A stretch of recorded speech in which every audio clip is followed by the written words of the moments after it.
Switch Station 32 back for another video. Today we're going to do another news video, and let's get right into it. So we're going to start off with talking about the Capcom presentation that happened last week. Now, if you're a Resident Evil fan, you'll really enjoy it. I am a big Resident Evil fan, and it was a really good presentation.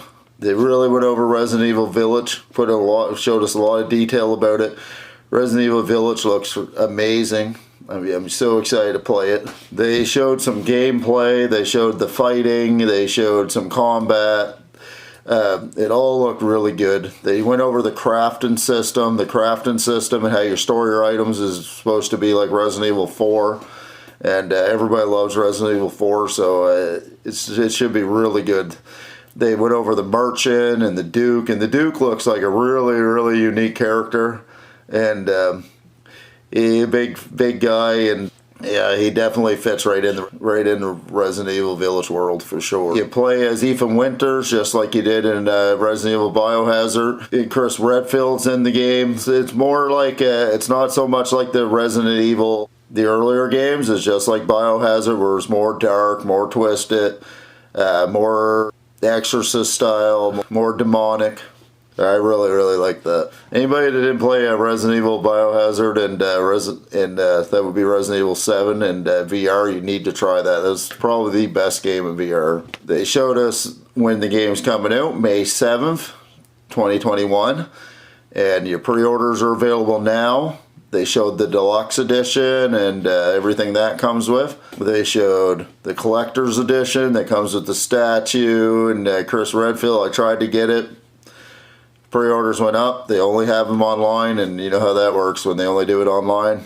Scalpers buy it up and then sells right out. I went on. About 20 minutes later, it was sold out. And I went on eBay later on that day, and people were trying to sell them for $600-700. So yeah, I'm probably not going to get that, and definitely not going to be able to get that unless they do restock into the store, because people, just as soon as they go online, people buy them right up and then try to resell them. It's hard to get stuff online. I wish they wouldn't do that. I wish they'd do some of it online, but each store have a handful that they can pre-order to, so real people can get them. It's coming out on this generation consoles, but it's also coming out on last gen. It's coming out on Xbox, coming out on PlayStation. So people that don't have the next gen consoles yet will be happy about that. If you pre-order the game, you get the Mr. Raccoon weapon pack, and you get a survival resource pack too. That's for anybody that pre-orders the game digital or at the store, so that's also really cool. If you have a PlayStation 5, they announced the demo, The Maiden, and I highly recommend getting that. I already played through it a couple of times. It looks awesome. I got the Pulse 3D audio headset now, and that was the first thing I tried with it, and it sounds amazing. You can hear them walking on the second floor above your head. You can hear them walking all around, the chains and stuff going over each shoulder. The water drips down one side of the wall. It's the absolute best for 3D audio that I've tried so far. Visually, Demon's Souls is probably the best visually next-gen game that I have right now, and that game's even better looking than that, I think. It's just a demo. Hopefully the main game is just as good as looking at that, but if the main game looks just as good as the demo, that game's going to be awesome. I recommend anybody trying that demo out. It's short, but it's really good. The house looks amazing.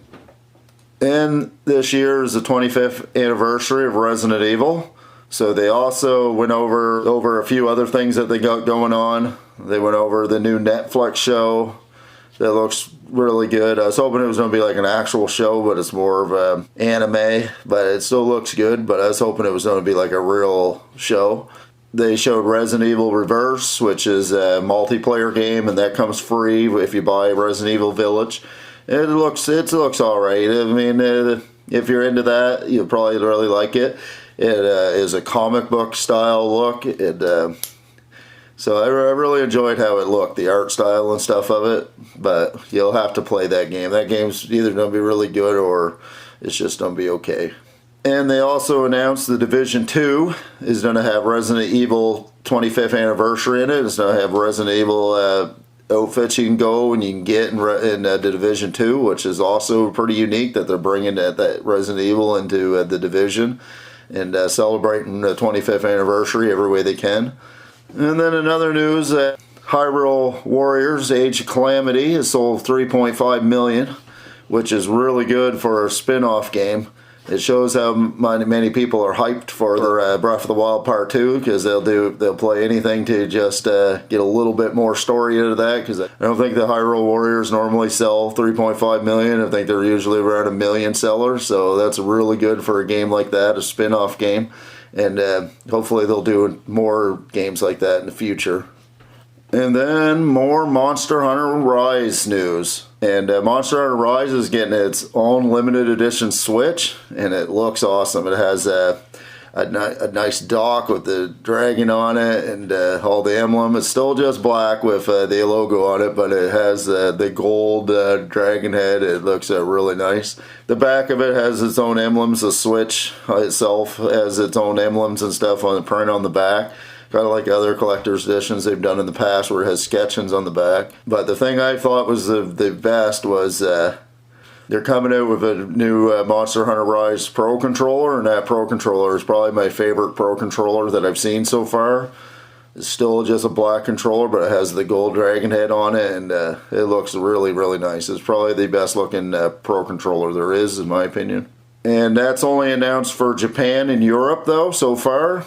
But I'm pretty sure once it gets announced for Europe, that it's coming to North America. Usually when it's in Japan and they don't announce it for Europe, it just stays in Japan. But when they usually announce it for Japan and Europe, it usually comes to North America. So I'd almost bet on that's coming to North America. I already heard the Pro Controller is, but I'm pretty sure the Switch will too. We'll have to keep an eye on that. It's supposed to be coming out March 26th alongside Monster Hunter Rise. And that's going to sell some units in Japan for sure, because Monster Hunter is really big in Japan. And our PlayStation Plus games for February get announced, and it's a really good lineup. And if anybody has PS5, you get 3 games. You actually get 2 PS5 games this month. I'll tell you how. The first one was the game we already knew we were getting in February. Destruction All-Stars on the PS5. Now this game was the game that was supposed to be a launch title. It missed the launch date.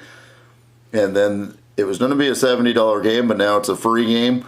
And I think that it's going to benefit this game for free, because it's an online game. Because you do play this game with other people online. It's a destruction game, kind of like Rocket League.